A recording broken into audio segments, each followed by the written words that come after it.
La tendance des super-héros au cinéma a commencé à l'été 2000 grâce au film X-Men du réalisateur Bryan Singer. Et depuis, on peut dire que c'est la compagnie Marvel qui a eu le plus de succès dans leur franchise basée sur leurs super-héros.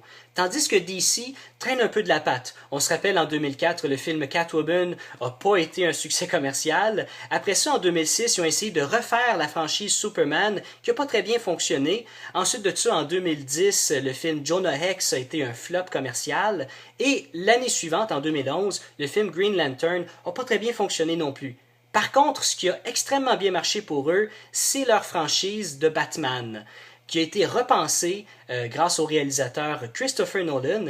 Et justement, en 2008, à la sortie du film The Dark Knight, il y a une nouvelle tendance qui est apparue dans l'univers des films de super-héros, c'est-à-dire rendre les super-héros beaucoup plus sombres avec un côté un petit peu plus réaliste. C'est ce qui a fait entre autres que le film Spider-Man 3 a jamais eu de suite.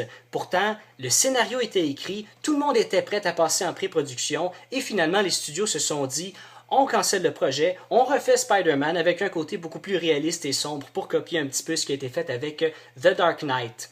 DC se sont dit, bon ben on va refaire notre franchise de Superman. Ils ont demandé au réalisateur Christopher Nolan d'écrire le synopsis de Superman avec une histoire beaucoup plus sombre et un petit peu plus réaliste quand même.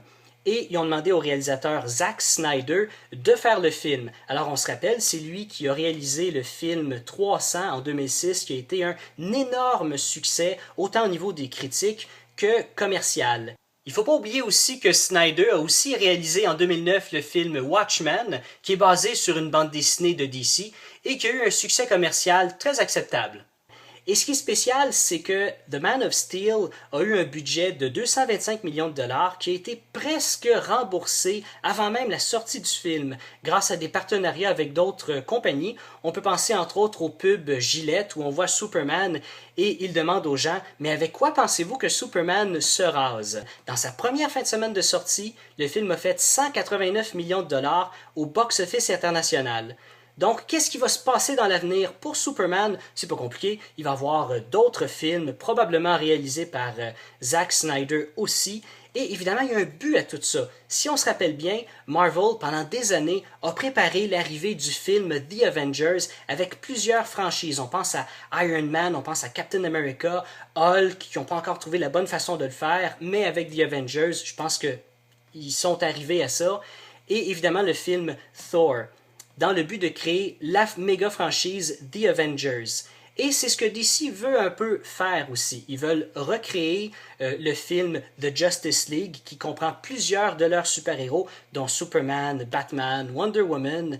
Alors, dans l'avenir, je pense qu'il y a un reboot de Batman qui va se faire en premier pour justement faire un mélange entre le monde de Superman et le monde de Batman, incorporer aussi Wonder Woman là-dedans, et d'ici quelques années, on va voir le film Justice League arriver en salle. Plus ça va aller, plus il va y avoir une compétition féroce entre DC et Marvel.